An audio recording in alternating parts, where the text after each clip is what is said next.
এই নবমণ্ডল ভূমণ্ডল সব ধ্বংস হয়ে সব শেষ হয়ে যাবে, কোনোটি আর নিজ অবস্থানে থাকবে না, এ সম্পর্কে গোটা কোরআন জুড়ে আল্লাহ তাআলা আলোকপাত করেছেন।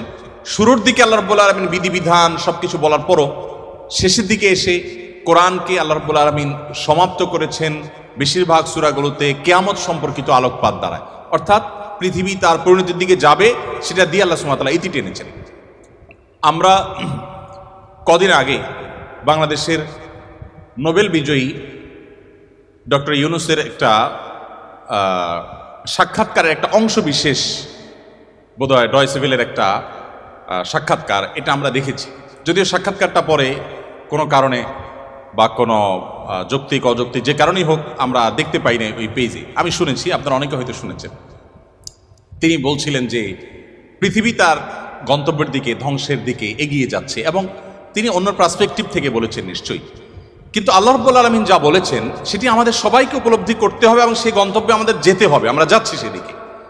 পৃথিবী যখন তার গন্তব্যের দিকে বা সৃষ্টি জগৎ যখন তার গন্তব্যের দিকে এগিয়ে যায়, তখন যত বেশি এগিয়ে যাবে ঈমান মানুষের জন্য ধরে রাখা তত কঠিন হবে। আমরা সেরকম একটা সময় পার করছি। আমাদের বাপদাদারা যারা ছিলেন তাদের ঈমানের যে অবস্থা ছিল, তাদের মধ্যে সততা যে পরিমাণে ছিল, আমাদের মধ্যে সে পরিমাণ নিশ্চয়ই নাই। আমাদের পরের জেনারেশন যারা আসবে তাদের মধ্যে ঈমান ধরে রাখাটা আরো টাফ হবে, তাদের পরে যারা আসবে তাদের জন্য আরো টাফ হবে। এভাবে সহিহ মুসলিম বর্ণিত হাদিসে নবী সাল্লাল্লাহু আলাইহি ওয়াসাল্লাম বলেছেন, লা তাকুমুস সাআহ হাত্তা ইউকাল ফিল আরদি আল্লাহ আল্লাহ, অর্থাৎ পৃথিবী ততক্ষণ পর্যন্ত ধ্বংস হবে না, মহাপ্রলয় হয়ে সৃষ্টি জগৎ ততক্ষণ পর্যন্ত শেষ হয়ে যাবে না, যতক্ষণ পর্যন্ত একজন মানুষও আল্লাহ বলার মতো থাকবে। তার মানে পৃথিবী থেকে একটা সময় ইমানদার কমতে কমতে, বিশ্বাসী মানুষ কমতে কমতে এমন একটা পর্যায়ে চলে যাবে যেটা জিরোতে চলে যাবে, কোনো বিশ্বাসী মানুষ থাকবে না। তখন এই পৃথিবী বা সৃষ্টি জগতের আর থাকার প্রয়োজন হবে না। আল্লাহ সুবহানাহু ওয়া তাআলা তখন এটাকে ধ্বংস করে পুনরুত্থান তিনি প্রতিষ্ঠা করবেন এবং বিচার দিবস তিনি প্রতিষ্ঠা করবেন। তো পৃথিবী যেহেতু তার পরিণতির দিকে আগাচ্ছে, এই সময়টাতে ঈমান ধরে রাখা অত্যন্ত টাফ এবং সহজ। মুসলমানের সন্তান হিসাবে, বাই চান্স মুসলিম হিসাবে আমরা আমাদের ঈমানের কেয়ার করা, ঈমানের পরিচর্যা করার প্রয়োজনটা আমরা অনুভব করি না। আমি আজকের এই অনুষ্ঠানের মাধ্যমে আপনাদেরকে উদাত্ত আহ্বান রাখতে চাই, আসুন আমাদের ঈমানের যত্ন করি। আমাদের ঈমানটাকে যত্ন করবার জন্য আমাকে কোরআন অধ্যয়ন করতে হবে, আমাকে কোরআন পড়তে হবে, ঈমানের পরিবেশে থাকতে হবে এবং ঈমান কি সেটা বুঝতে হবে। আপনারা আলহামদুলিল্লাহ, যেটি আমি বলছিলাম, আপনারা সবাই বাংলাদেশের ভবিষ্যৎ, আপনারা সবাই এই পৃথিবীর ভবিষ্যৎ। আপনাদের প্রত্যেকের মধ্যে যে সম্ভাবনা লুকিয়ে আছে, সেই জায়গা থেকে আপনারা যদি চেষ্টা করেন ইসলামটাকে জেনে বুঝে অনুসরণ করার মানার, তাহলে সেক্ষেত্রে আমি দৃঢ়ভাবে বিশ্বাস করি যে আপনি ইসলামটাকে এনজয় করবেন। আমি একটি কথা থেকে অন্যদিকে গিয়েছিলাম যে এক ভদ্র মহিলা আমার কাছে এসছেন ইসলাম গ্রহণ করবার জন্য। আমি তাকে জিজ্ঞাসা করলাম, এফিডেভিট সব কমপ্লিট করেছেন এবং আইনি সমস্ত পদক্ষেপগুলো শেষ করেছেন, বললাম যে আপনি ইসলাম কেন গ্রহণ করবেন? যারাই আমার কাছে এই টাইপের আসে আমি জিজ্ঞেস করি, কারণ আমার তো জানা আছে যে বাংলাদেশের আমাদের মানুষের প্র্যাকটিস দেখে তো তার ইসলাম গ্রহণ করার কথা না, আরো ইসলাম থেকে পালানোর কথা। কেন গ্রহণ করেছেন? তো তিনি বললেন, ইসলাম সম্পর্কে আমি বই পড়েছি, এই বই আমাকে প্রভাবিত করেছে। আবার কোনো কোনো ব্যক্তিকে আমি দেখেছি, তাদের ব্যক্তিত্ব দেখে, নিশ্চয়ই সেরকম ব্যক্তিত্ব খুবই কম, দেখে আমি প্রভাবিত হয়েছি। গোটা পৃথিবীতে আপনারা বিশেষ করে পশ্চিমা দুনিয়ার খবর রাখবেন নিশ্চয়ই, সেখানে প্রতিদিন ইসলামে আসা মানুষের সংখ্যা বেড়ে চলেছে এবং পুরুষদের চাইতে মেয়েদের মধ্যে ইসলাম গ্রহণের সংখ্যা অনেক বেশি, প্রবণতা অনেক বেশি। কেন? যেখানে নারী অধিকার নিয়ে এত কথা বলা হয়, নারীদের অধিকার দেওয়ার জন্য এত আয়োজন নেওয়া হয়, এত উদ্যোগ নেওয়া হয়, সেই সমাজে কেন, সেই সমাজের নারীরা কেন ইসলামে আসছে এবং সেখানকার মুসলমানরা কেন ইসলামে আসছে, এই বিষয়টা নিয়ে আমি একটু স্টাডি করার চেষ্টা করলাম। আমার কাছে দুটি জিনিস পরিষ্কার হয়েছে। নাম্বার এক, তারা কোরআন পড়ে। যারাই ইসলামের পথে এসেছে তাদের বেশিরভাগ মানুষ কোরআন পড়ে ইসলামে এসেছে। এবং ওমর রাদিয়াল্লাহু তাআলার কথা আপনারা জানেন, গোটা পৃথিবীর ইতিহাসে প্রবাদ তুল্য শাসকদের একজন, ন্যায় বিচার প্রতিষ্ঠার ক্ষেত্রে দৃষ্টান্ত স্থাপন করা মানুষদের একজন, সে ওমর রাদিয়াল্লাহু তাআলা আনহু। তার ইসলাম গ্রহণের ইতিহাসও আপনারা জানেন। তিনি কিন্তু নবী সাল্লাল্লাহু আলাইহি সাল্লামকে হত্যা করার দায়িত্বে নিয়োজিত হয়ে সে দায়িত্ব পালন করার জন্য যাচ্ছিলেন। প্রতিমধ্যে তিনি তার বোন বগ্নিপতির কণ্ঠের তেলাওয়াত শুনেছেন। এই ঘটনা বিভিন্নভাবে বর্ণিত হয়েছে, আপনারা জানেন। সেই তেলাওয়াত তাকে এতটা প্রভাবিত করেছে যে তিনি হত্যার পরিবর্তে বরং মুহাম্মদ সাল্লাল্লাহু আলাইহি ওয়াসাল্লামের কাছে হাত দিয়ে তার হাতে ইসলাম গ্রহণ করেছেন। তার মানে কোরআন সামান্য একটু শোনার পর তার ভিতরে এরকম প্রভাব পড়েছে। আপনাদেরকে আরেকটা গল্প শোনাতে চাই। তোফাইল ইবনে আমর আদ-দুসি একজন বড় মাপের কবি ছিলেন ইয়েমেনের। শুধু বড় মাপের নয়, আমরা জাতীয় কবি বলি, তখনকার জাতীয় কবির কালচার ভাবে ছিল না, যদি থাকতো হয়তো তিনি ইয়েমেনের জাতীয় কবি থাকতেন তখনকার। তোফাইল ইবনে আমর আদ-দুসি, দুস ওনার গোত্রের নাম। উনি যেহেতু বড় সাহিত্যিক এবং কবি ছিলেন, এবং সেই সময়ে কবি সাহিত্যিকদের অনেক কদর ছিল। বড় বড় রাজদরবারগুলোতে কবি সাহিত্যিকদেরই পদচারণা সবচেয়ে বেশি ছিল, এবং সবচেয়ে বড় পুরস্কারগুলো তারাই জিততেন। প্রশংসা করে রাজাদেরকে বিভিন্ন কবিতা, বিভিন্ন পংক্তি, বিভিন্ন লেখা এগুলো উপহার দিলেই পুরস্কার পেতেন। তো তোফাইল ইবনে আমর আদ-দুসি যেহেতু সাহিত্যিক ছিলেন, ভিআইপি ছিলেন, তিনি মক্কা উমরা করতে এসেছেন। মুহাম্মদ সাল্লাল্লাহু আলাইহি ওয়াসাল্লাম তখন গোপনে ইসলাম এর দাওয়াত দিচ্ছেন। মক্কায় আসার পর তার বন্ধু বান্ধব যারা মক্কায় ছিলেন কবি সাহিত্যিক, তারা বললেন, দেখো আমাদের এখানে তো একটা লোক তার কথা শুনলেই মানুষ তার জাদুতে আক্রান্ত হয়ে যায়, বাপদার ধর্ম ছেড়ে দেয়। তো তোমার ব্যাপারে আমরা আশঙ্কা করছি যে তুমি এরকম অবস্থার মধ্যে পড়তে পারো। তাহলে একটা বুদ্ধি হলো, তুমি কানের মধ্যে তুলো দিয়ে রাখো, দোনো কানের ফুটো এমনভাবে বন্ধ করে দাও যে তুমি ওমরা যখন করবা, তওয়াফ করবা, সাই করবা, এই টাইমে যাতে ওই ভদ্রলোকের কোনো কথা তোমার কানে না আসে, অ্যাটলিস্ট এই সময়টা তুমি এভাবে একটু পার করো। তিনি তাদের পরামর্শ অনুযায়ী দোনো কান বন্ধ করে ফেললেন, এবং তিনি ওইভাবে কিন্তু ওমরার কাজ শেষ করলেন। একটা পর্যায়ে তার মনে হলো যে আমি এত বড় সাহিত্যিক মানুষ, বুদ্ধিজীবী মানুষ, পড়াশোনা করা মানুষ, একটা মানুষ কথা বলবে আর আমি গলে যাব, ভুলভাল বললেও আমি সেটা মেনে নিব, আমি তো এত অর্বাচীন না, আমাকে এত ভয় কেন পেতে হবে। তিনি কানের তুলোটুলো খুলে ফেলে দিলেন, এবং এরপর তিনি হারামের কোনো এক জায়গা থেকে কোরআনের কিছু আয়াতের অংশ বিশেষ তার কানে আসলো। আসার পর তিনি সাহিত্যিক মানুষ, বুঝলেন যে এটা তো এই মানের ভাষা, এই মানের সাহিত্য, এটা তো কোনো মানুষের রচনা হতে পারে না, বা এই ধরনের রচনা তো আমি আগে পড়ি নাই, এটা তো একটু ব্যতিক্রম মনে হচ্ছে। তিনি তখন মুহাম্মদ সাল্লাল্লাহু আলাইহি ওয়াসাল্লামকে অনুসরণ করতে শুরু করলেন। পেয়ে গেলেন আলী রাদিয়াল্লাহু তাআলাকে, সম্ভবত আলীরই তেলাওয়াত শুনেছেন। তখন আলী রাদিয়াল্লাহু তাআলাকে বললেন, দেখো আমাকে তার কাছে নিয়ে যাও, মুশকিল হলো আমার বন্ধু বান্ধবরা দেখলে তো আমার জাত যাবে, বা তারা আমাকে এমন আছে টর্চারও করতে পারে, তাহলে এক কাজ করো, নিয়ে চলো। আলী রাদিয়াল্লাহু সামনে সামনে যাচ্ছেন, উনি পিছিয়ে পিছিয়ে যাচ্ছেন। যে পরে তিনি ইসলাম গ্রহণ করলেন, এবং তিনি অনেক টর্চারের মুখোমুখি হলেন। তার মাধ্যমে ইয়েমেনে ইসলাম ঢুকে প্রথম ব্যক্তি ইয়েমেন থেকে ইসলাম গ্রহণ করা। আমি আপনাকে 50টা ঘটনা শোনাতে পারবো যে মানুষগুলো ইসলাম গ্রহণ করেছেন শুধুমাত্র কোরআন স্টাডি করে, কোরআন পড়ে। আমি আপনাদেরকে আজকে আহ্বান করে যেতে চাই, বাই চান্স মুসলমান আমরা যারা আছি, আমরা একটু ইসলামটাকে বোঝার চেষ্টা করি, আমরা ইসলামটা একটু জানার চেষ্টা করি। আমরা অনেকে মনে করি কোরআন হাদিস এগুলো হুজুরদের সাবজেক্ট, এগুলো শুধু ওনারা পড়বেন, আমরা শুধুমাত্র হুজুরদের মুখের দিকে তাকিয়ে থাকবো আর শুনবো। আপনি সেই ধর্মের অনুসারী, যে ধর্মের প্রথম নির্দেশ কিন্তু নামাজ পড়া নয়, যে ধর্মের প্রথম নির্দেশ কিন্তু রোজা রাখা নয়, যে ধর্মের প্রথম নির্দেশ হলো ইকরা, তুমি পড়ো। আপনি সেই ধর্মের মানুষ, যেই ধর্মে আপনাকে জ্ঞান ভিত্তিক দিন আপনাকে গ্রহণ করতে বলা হয়েছে। আল্লাহ সুবহানাহু ওয়া তাআলা কোরআনে বলেছেন, ফাআলাম আন্নাহু লা ইলাহা ইল্লা। ইমাম বুখারী রাহমাতুল্লাহ আলাইহি কোরআনের পর সবচেয়ে বড় বিশুদ্ধতম আপনার ব্যাখ্যা গ্রন্থ, সেখানে আল্লাহ রাব্বুল আলামিন যে কোরআনে আয়াতে বলেছেন, এর আলোকে ইমাম বুখারী রাহমাতুল্লাহ একটা অধ্যায় রচনা করেছেন। আপনারা জেনারেল ব্যাকগ্রাউন্ডের মানুষ, আপনাদেরকে আমি কিছু এমন তথ্য দিতে চাই যেগুলো হয়তো আপনাদের জানা নেই, এবং সেটা এই জন্য দিতে চাই যে মুসলমানদের জ্ঞান বিজ্ঞানের চর্চা কোন লেভেলে ছিল, বিজ্ঞান তো বটে, সাধারণ জ্ঞানের চর্চাও কোন লেভেলে ছিল। ইমাম বুখারী রাহমাতুল্লাহর যে বুখারী শরীফের কথা আপনারা শুনেন, এই বুখারী শরীফ এটার যে শুধু ইয়েগুলো আছে, টাইটেলগুলো আছে, অধ্যায় এবং পরিচ্ছদের যে শিরোনামগুলো আছে, শুধু এই শিরোনামগুলোর ব্যাখ্যায় ভারতবর্ষের লেখক আছে, সারা ওয়ার্ল্ডের অন্যান্যগুলো বাদই দিলাম। শাইখুল হাদিস জাকারিয়া রাহমাতুল্লাহ আলাইহি ভারতের সাহারানপুরের উত্তরপ্রদেশের, তার লেখা আত-তারাজম ওয়াল আবওয়াব আছে। আপনার এই টেবিলের এই মাথা থেকে মাথা পর্যন্ত হয়ে যাবে সবগুলো ভলিউম রাখলে। এতগুলো ভলিউম ভর্তি কিসে? শুধুমাত্র সহিহ বুখারীর শুধুমাত্র যে টাইটেল বা শিরোনাম আছে তার ব্যাখ্যা। এবং এগুলো এতটা একাডেমিক এবং এতটাই আপনার ডিপ নলেজের বিষয় এবং এলমি বিষয়, একাডেমিক বিষয়, যে আপনি যদি এখানে প্রবেশ করেন তাহলে আপনি এটার ভেতরে শুধু ঢুকতেই থাকবেন এবং সামনে আগত থাকবেন। এটা আমাদের ঐতিহ্য। যাই হোক, তো ইমাম বুখারী রাহমাতুল্লাহ আলাইহির একটা অধ্যায়ের শিরোনাম ছিল এরকম যে তিনি লিখেছেন, বাবুল কাউলি বিল ইলমি বাবুল ইলমি ক্বাবলাল কাউলি ওয়াল আমালি বিহি, অর্থাৎ সে অধ্যায় এখানে রচনা করা হচ্ছে যে অধ্যায়ে প্রমাণ করা হবে ইসলাম কোনো কথা বলবার আগে, কোনো কাজ করবার আগে মানুষকে সেটা জানার নির্দেশ করে। অর্থাৎ আগে জ্ঞান অর্জন করো, তারপরে তুমি করো। ইভেন আল্লাহ সুবহানাহু ওয়া তাআলা কোরআনে বলছেন ফাআলাম আন্নাহু লা ইলাহা ইল্লাহু, আল্লাহ ছাড়া সত্যিকার ইবাদতের উপযুক্ত আর কেউ নেই, এই কথার জ্ঞান তুমি অর্জন করো। দেখুন আল্লাহ সুবহানাহু ওয়া তাআলা কিন্তু বিশ্বাসের কথাটাই বলছেন, কিন্তু জ্ঞান দিয়ে বলছেন। তার মানে তুমি জানো কেন আল্লাহ ছাড়া সত্যিকারের কেউ ইবাদতের উপযুক্ত থাকতে পারে না, কেন একাধিক স্রষ্টা থাকতে পারে না, কেন তুমি সেই জিনিসটা জানার চেষ্টা করো। কেন বলতে আমি এখানে আল্লাহ সুবহানাহু ওয়া তাআলা দর্শন জানতে নির্দেশ করেছেন তা নয়, আল্লাহ বলেছেন যে এই বিষয়ের স্বচ্ছ ধারণা এবং ইলম যেন আমাদের মধ্যে আসে।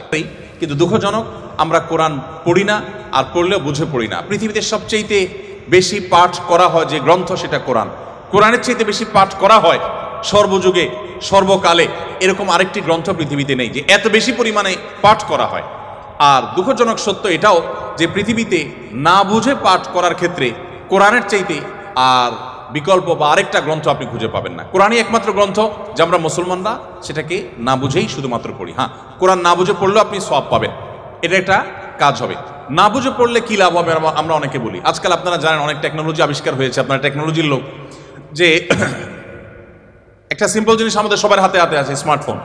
আমরা যদি বলি হাই শ্রী কল অমুক, সাথে সাথে কিন্তু আপনার কোনো টিপাটিপি ছাড়াই সেই অমুককে কল করবে, মোবাইল করবে না ডিভাইস।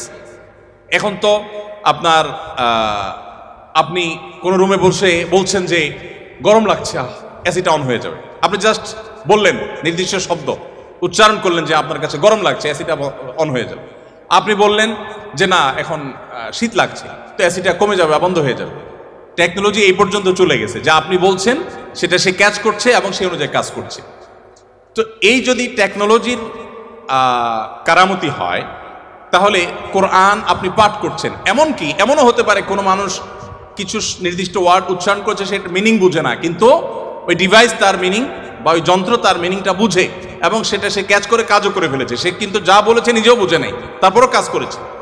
কোরআন তেলাওয়াত করে ফু দিলে অনেক অসুখ, অনেক দুঃখ, অনেক কষ্ট, মানুষের শারীরিক অনেক কষ্ট লাঘব হয়। কিভাবে হয়? আপনি যদি এটা নিয়ে বৈজ্ঞানিক গবেষণায় নামেন তো আপনি কোনো সূত্র হয়তো খুঁজে পাবেন না, কিন্তু আপনাকে আমি যে পয়েন্টটা বললাম এই পয়েন্ট থেকে যদি আপনি আগান, আপনি দেখবেন যে এরকম বহু লজিক আপনার সামনে হাজির হয়ে গেছে। যাই হোক, তো আমি যেটা বলছিলাম যে কোরআন আপনি না বুঝে পড়লে সওয়াব পাবেন, কিন্তু এই জন্য কোরআন আসেনি। আল্লাহ সুবহানাহু ওয়া তাআলা কোরআনে বিভিন্ন জায়গায় বলেছেন লিয়াদাব্বারু আয়াতি, এই কোরআন দেয়া হয়েছে তোমাদেরকে যাতে এর আয়াতগুলো নিয়ে তোমরা গবেষণা করো, তোমরা যাতে ভাবো, তোমরা যাতে চিন্তা করো, তোমরা যাতে ভাবনার জগতে প্রবেশ করো। তো এই কোরআন ভাবনা বা গবেষণা তো অনেক পরের কথা, এর কথামালা তো আমাকে আগে বুঝতে হবে। আমি আজকে অনুষ্ঠানের মাধ্যমে আপনাদের সবাইকে উদাত্ত আহ্বান রাখতে চাই, আসুন কোরআন শুরু থেকে শেষ পর্যন্ত একবার অন্তত পুরো কোরআনটা আপনি ধীরে ধীরে অল্প অল্প করে 5টি আয়াত করে 10টি আয়াত করে আপনি পড়ুন এবং বোঝার চেষ্টা করুন। কোন একজন সাহাবী বলেছেন শুধু সূরা বাকারা পড়তে তার কয়েক বছর লেগেছে। আমরা তো 2-3 দিনে কোরআন খতম দিয়ে ফেলতে পারি, তাই না? তার শুধু সূরা বাকারা পড়তে টানা কয়েক বছর সময় লেগেছে। কি করেছেন তিনি? প্রতিটা আয়াত পড়েছেন, এ সম্পর্কে জেনেছেন, ভেবেছেন, এখান থেকে তার নেয়ার কি আছে সেটা নিয়েছেন, নিজের মতো ইমপ্লিমেন্ট করেছেন, দেন তিনি সামনে অগ্রসর হয়েছেন। এভাবে এগোতে গিয়ে তার একটা সূরা শেষ করতে কয়েক বছর সময় লেগে গেছে। কোথায় আমাদের কোরআন অধ্যয়ন? আমি আপনাদেরকে বলেছি এখনো পৃথিবীতে যারা ইসলামে আসছে, পশ্চিমা পৃথিবী বলুন, আমাদের এই অঞ্চলে বলুন, তাদের নিয়ে আমার যে সামান্য পড়াশোনা বা ঘাটাঘাটি আছে সেটার আলোকে আমি নিশ্চিত হয়েছি অনেকখানি যে তারা বেশিরভাগ মানুষ আমাদেরকে দেখে তো আসার প্রশ্নই ওঠে না, কারণ আমাদের মুসলমানদের মধ্যে এমন কিছু নেই যেটা দেখে সে ইসলামে আসবে, ম্যাক্সিমাম মুসলমানদের অবস্থা। কিন্তু তারা ইসলামে এসেছে কোরআন পড়ার পর। ফ্রান্সের একজন পলিটিশিয়ান, তিনি কট্টর ইসলাম এবং মুসলমানদের সমালোচক ছিলেন এবং বিদ্বেষ পোষণ করতেন রীতিমতো। আমি একসময় আমার ফেসবুক প্রোফাইলে তাকে নিয়ে অনেক লেখালেখিও করেছি।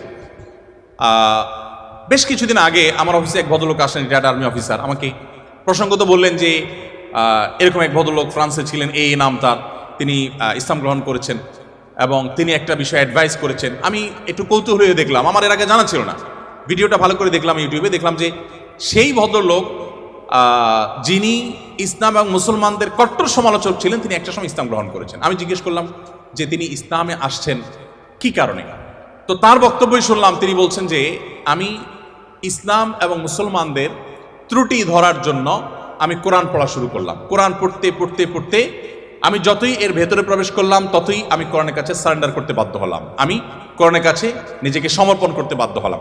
তো আলহামদুলিল্লাহ, তিনি যেভাবে ইসলাম গ্রহণ করেছেন এবং আলোকিত হয়েছেন কোরআন দ্বারায়, আমার বিশ্বাস আমরা যদি অ্যাজ এ মুসলিম আমরা পড়াশোনা করি মুসলিম হই, আমরা বুঝে শুনে মুসলিম হই, আমাদের ইসলাম গ্রহণটা যদি বাই চান্স না হয়ে বাই চয়েস হয়, অর্থাৎ আমরা জেনে শুনে মুসলমান হই, তাহলে সেটা আমাদেরকে অনেক বেশি উপকার দিবে। আপনারা অনেকে জানেন কবরে বা আপনার আলমে বারজাক, কবর না বলে বলতে পারি আমরা আলমে বারজাক, মৃত্যুর পরবর্তী যে জগৎ, সেখানে মানুষের দেহাবশেষ যেখানে যে অবস্থায় থাকে সেখানে কিছু প্রশ্ন হবে। এই প্রশ্নের মধ্যে শেষ সম্পূরক প্রশ্ন থাকবে, মা আলামাকা ও মা আদরাকা, তুমি কোত্থেকে জানলে, কিভাবে জানলে। তার মানে ইসলাম চায় আমি যা জানবো ইসলামের কথা সেটাও জ্ঞানভিত্তিক জানবো এবং গ্রন্থভিত্তিক জানবো, জেনে শুনে আমি বিশ্বাস করবো। আল্লাহ আমাদেরকে সেই তৌফিক দান করুন। তাহলে আমার প্রথম আহ্বান হলো আপনারা কোরআন পড়বেন, বুঝে পড়ার চেষ্টা করবেন, পুরোটা একবার পড়ে শেষ করার চেষ্টা করবেন। দ্বিতীয়, আপনাদের প্রতি আমার উদাত্ত আহ্বান হলো আপনারা কোরআনের পাশাপাশি আপনার জীবনে একটি বারের জন্য হলেও সিরাত গ্রন্থ পড়বেন। নবী সাল্লাল্লাহু আলাইহি ওয়াসাল্লামের পুরো জীবনীটা একবার পড়বেন এবং সম্ভব হলে একাধিক সিরাত গ্রন্থ আপনি পড়বেন। আমি দেখেছি যারা এখনও গোটা পৃথিবীতে ইসলামে আসেন অন্য ধর্ম থেকে, তাদের বেশিরভাগ কোরআন পড়ে আর বাকিরা প্রিয় নবী সাল্লাল্লাহু আলাইহি ওয়াসাল্লামের সিরাত বা জীবন ইতিহাসটা নির্মোহভাবে পড়ে শেষ করলে তিনি তার কাছে সারেন্ডার করতে বাধ্য হন। মুসলমানের সন্তান হিসাবে আমাদের জন্য এটা খুবই গুরুত্বপূর্ণ যে আমরা একটি সিরাত গ্রন্থ হলে অন্তত পড়ার চেষ্টা করবো ইনশাআল্লাহ। তৃতীয়ত, আপনাদের প্রতি আমার আহ্বান থাকবে যে আপনারা বয়সে, আমি শিক্ষার্থীদেরকে বলছি যে আপনারা বয়সে সবাই তরুণ, মনে রাখবেন আমাদের চরিত্রকে, আমাদের সম্ভ্রমকে হেফাজত করা, এটাকে সংরক্ষণ করা, এটা আমাদের জন্য অনেক বড় একটা চ্যালেঞ্জিং বিষয় এবং এটি আমাদেরকে করতেই হবে। আপনার চরিত্র যদি আপনি নষ্ট করে ফেলেন, আপনার ক্যারেক্টার যদি আপনি শেষ করে ফেলেন, আরও পরিষ্কার করে বললে আপনি যদি বিবাহ বহির্ভূত, অবৈধ এবং অনৈতিক সম্পর্কে আপনি জড়ান, হারাম রিলেশনে আপনি জড়ান, আপনি আর যা হোক আপনি ভালো মুসলমান হওয়ার সুযোগ আপনার জন্য খোলা নেই। কারণ ভালো মুসলমান হওয়ার জন্য নিজেকে নিয়ন্ত্রণ করা শিখতে হয়। দেখুন, আপনি দেখবেন ইসলাম সব জায়গায় শুধু ব্রেক দিতে শিখিয়েছে, ব্রেক, এটা হারাম, এটা করা যাবে না, ওদিকে যাওয়া যাবে না, তার মানে নিয়ন্ত্রণ করা। কারণ মানুষের জন্য যা ক্ষতিকর তা থেকে মানুষকে বাঁচাবার জন্য ইসলাম এই আদেশ নিষেধগুলো দিয়েছে। আপনি বয়সে তরুণ, আপনি যদি নিজেকে কোন একটা লোভ থেকে নিয়ন্ত্রণ করতে না শিখেন, নিজেকে আপনি কন্ট্রোল করা না শিখেন, আপনি কিভাবে সমাজ পরিবর্তন করবেন? আপনি কিভাবে দেশকে, এই পৃথিবীকে আলোকিত করবেন? আপনার দ্বারা কিভাবে আপনার অনেক অসৎ চাহিদা থাকতে পারে, আপনার জীবনে অনেক লোভ, অনেক আকাঙ্ক্ষা আপনার সামনে হাজির হতে পারে, যেটা পূরণ করা আপনার জন্য বিধেয় নয়, অবৈধ। সেগুলো আপনি কিভাবে, সেগুলো থেকে আপনি বেঁচে থাকবেন, নিজেকে কিভাবে নিয়ন্ত্রণ করবেন, এটার এক্সারসাইজটা আপনাকে আপনার তরুণ বয়স থেকে করতে হবে। আল্লাহ রাব্বুল আলামিন একটা নির্দিষ্ট সময় পর্যন্ত আমাদেরকে অপেক্ষা করতে বলেছেন, একটা বৈধ এবং হালাল সম্পর্কের জন্য অপেক্ষা করেছেন। দেখুন, পৃথিবীর যে সমস্ত দেশে এই রিলেশনগুলোর কোনো বিধিনিষেধ রাখা হয়নি, তারা খুব একটা ভালো নেই, তাদের দাম্পত্য জীবনে তারা খুব একটা সুখী নয়। আমরা ভারত উপমহাদেশের মানুষ, আমাদের অনেক কিছুই নেই, আমরা জ্ঞানে বিজ্ঞানে পিছিয়ে, আমরা অনেক ক্ষেত্রে পিছিয়ে, কিছু কিছু ক্ষেত্রে আমরা তাদের চাইতে অনেক বেশি এগিয়ে আছি। তো আমাদের একটা দিক হলো এটি যে আমাদের পরিবারগুলো যত স্ট্রং, আমাদের পরিবারের সম্পর্কগুলো যত মজবুত, আমাদের মধ্যে ভাই ভাই সম্পর্কটা যতটা এখনো ভালো আছে, এই অধপতনের এই সময়েও আমাদের মধ্যে সন্তানের সাথে বাবা মায়ের বোঝাপড়াটা যত ভালো আছে, আমাদের পারস্পরিক সম্পর্কগুলো, স্বামী স্ত্রীর মধ্যকার সম্পর্কগুলো যত ভালো আছে, এগুলো পশ্চিমা দুনিয়া মানুষরা কল্পনাও করতে পারে না। আপনারা আমার চেয়ে নিশ্চয়ই ভালো জানবেন, তারা এগুলো কল্পনাও করতে পারে না। আমাদের এই ভালো দিকগুলো আমাদেরকে ধরে রাখতে হবে। আমরা পশ্চিমা দুনিয়া থেকে জ্ঞান বিজ্ঞান এবং যেগুলো নেওয়ার সেগুলো যেমন গ্রহণ করব, তাদের যে সমস্ত ত্রুটির কারণে তারা সাফার করছে সেগুলোর ব্যাপারে আমাদেরকে সতর্ক থাকতে হবে এবং সেক্ষেত্রে ইসলামের নির্দেশনা মানার কোনো বিকল্প নেই। আপনি আপনার তারুণ্যকে নষ্ট করবেন অন্যায়, অনাচারে, স্বেচ্ছাচারিতায়, অবৈধ কাজে, হারাম কাজে, আপনি নিশ্চিত থাকুন যে এর জন্য আপনাকে দুনিয়াতে মূল্য দিতে হবে। আপনি দাম্পত্যের জীবনে আপনার এটার জন্য সাফার করতে হবে, আখিরাত তো পরে আছে। এজন্য আপনার নিজের প্রয়োজনে নিজেকে নিয়ন্ত্রণ করতে শিখুন এবং কন্ট্রোল করতে শিখুন। আমরা বান্দার হকের কথা বলেছি, মানুষের অধিকারের কথা বলেছি, সেটির অংশ হিসাবে আপনাকে এটি করতে হবে। আপনারা জানেন সারা পৃথিবীর সব সমাজেই, এমনকি অমুসলিম সমাজেও একজন মানুষ তার দুজন সঙ্গী যদি রাখেন, অর্থাৎ স্ত্রী আর তাদের কাছে যদি তাদের ভাষায় যদি বলে আমরা গার্লফ্রেন্ডের কথা বলি, যে দুজন রাখেন, তো এটাকে অনৈতিক মনে করা হয়, এটাকে অন্যায় মনে করা হয় সকল সমাজে। যারা অমুসলিম, যারা অবিশ্বাসী, তারাও এটাকে অন্যায় মনে করে। তো আমি যদি এটাকে একটু ভিন্নভাবে বলি, আপনি একজন তরুণ, আপনার যদি আল্লাহ তাআলা নসিবে রাখেন, আপনি বেঁচে থাকেন, আপনার ইনশাআল্লাহ একজন স্ত্রী হবে, জীবন সঙ্গিনী আসবেন। আপনার এখনকার সময়টা, অর্থাৎ বিবাহের আগের সময়টা যদি আপনি বিভিন্ন নারীদের সাথে আপনি সম্পর্ক করেন, আমি মেয়েদের কথা একই কথা বলছি, মেয়েরা যদি ছেলেদের সাথে সম্পর্ক রিলেশন করে, এবং এই রিলেশনগুলো আপনার স্ত্রী যিনি হবেন তিনি যদি এখন আপনার কাছে থাকতেন অথবা আপনি তার কাছে থাকতেন, তাহলে কিন্তু নিশ্চয়ই এগুলো সহ্য করতেন না। তাহলে আপনার নিজের চরিত্রকে, আপনার যৌবনকে, আপনার জীবনকে আপনি এমন কাজে ব্যয় করছেন যা আপনার জীবন সঙ্গিনী, আপনার জীবন সঙ্গী যার জন্য আপনি অপেক্ষা করছেন, যিনি আপনার জন্য অপেক্ষা করছেন, তিনি পছন্দ করছেন না। তাহলে এই কাজটাকে আপনি কিভাবে যৌক্তিক বলতে পারেন? এই কাজটাকে কিভাবে আপনি সঠিক মনে করতে পারেন? এই কাজটাকে আপনি কোন যুক্তিতে দাঁড় করাতে পারেন? দেখুন, বিবাহ বন্ধনের বাঁধ যারা তুলে দিয়েছে, আপনি চায়নার কথা আমার চাইতে নিশ্চয়ই ভালো জানেন। চায়নার মতো একটা দেশ, এত পপুলেশনের দেশ, জন্মের হার কোনোভাবে কোনো মেকানিজমে বাড়াতে পারছে না, এত প্রণোদনা দেওয়া হচ্ছে। ইটালির কথা আমি গত কয়েকদিন আগে পত্রিকা পড়েছি, আপনারা নিশ্চয়ই আমার থেকে ভালো জানবেন যে ইটালি, চায়না, অনেক দেশ আছে পৃথিবীতে যারা তাদের জন্মের হারকে স্বাভাবিক করবার জন্য সরকারি প্রণোদনা বিভিন্নভাবে দেওয়ার পরও কোনোভাবে তারা স্বাভাবিক করতে পারছে না। একসময় কিন্তু তাদের জন্মের হার কম থাকার বিষয়টা এরকম ভয়াবহ পর্যায়ে ছিল না। এখন প্রেডিকশন বলছে সামনের দিনগুলো তাদের জন্য অত্যন্ত আতঙ্কের, অত্যন্ত ভয়ঙ্কর। কারণ কেউ সন্তান জন্ম নিতে চাচ্ছে না, দিতে চাচ্ছে না, কোনো প্রণোদনা দিয়েও এটাকে স্বাভাবিক করতে পারছে না। এগুলোর একটি কারণ, অনেক কারণের মধ্যে একটা কারণ হলো বিবাহ বহির্ভূত সম্পর্ককে অ্যাপ্রিসিয়েট করা। যে সমাজে এটাকে যত বেশি অ্যাপ্রিসিয়েট করা হয়, সেখানে পরিবার ব্যবস্থা তত দ্রুততার সাথে ভেঙে পড়ে। আপনি আমাদের কথা যদি বলেন, বাংলাদেশে বিবাহ বিচ্ছেদের হার নিয়ে প্রতিনিয়ত আমরা পত্রিকায় বিভিন্ন প্রতিবেদন পড়ি এবং আমাদের কপালে ভাঁজ পড়ে। আমি মাহফিল বা ইসলামিক প্রোগ্রাম একসময় নিয়মিত করতাম, এবছর আর মাহফিল না করার ঘোষণা দিয়েছি আমরা। তো মাহফিল করতে গিয়ে বিভিন্ন জনপ্রতিনিধি, এলাকার বিভিন্ন নেতৃস্থানীয় মানুষদের সাথে উঠা বসা হয়। আমি অনেক জায়গায় শুনেছি, বিশেষ করে মৌলভীবাজারের এক চেয়ারম্যানের কথা আমার এখনো মনে পড়ে। ভদ্রলোক বললেন যে, ভাই, মাত্র 10 দিন হলো আমি দায়িত্ব বুঝে নিয়েছি নির্বাচনের পর।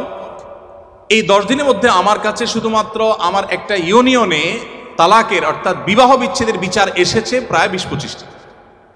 আমার কাছে যেগুলো আসেনি সেগুলো তো আনকাউন্টেড আমার কাছে। ঠিক একইভাবে আরো অনেক ব্যক্তির কথা আমি জানি, আপনারা পত্রিকায় পড়েন, প্রতিনিয়ত প্রতি মিনিটে এখন বিবাহ বিচ্ছেদ হচ্ছে, প্রতি মিনিটে। কেন হচ্ছে বলুন? আমাদের আর্থিক সঙ্গতি কি আগের তুলনায় কমেছে না বেড়েছে বলুন তো? বেড়েছে না? আমাদের দাদারা, বাপ দাদারা বা তাদেরও আগে যারা ছিলেন, তারা কিন্তু তাদের স্ত্রীকে বছরে একটা শাড়ি, একটা কাপড় দিতে অনেক কষ্ট হতো। আপনি কিন্তু আপনার স্ত্রীকে একটা শাড়ি না, বরং সুপার মার্কেটে গিয়ে ছেড়ে দেন, আসার সময় বিল পেমেন্ট করে আসছেন, কোনটার দাম কত জিজ্ঞেস করার সময়ও নেই, তাই না?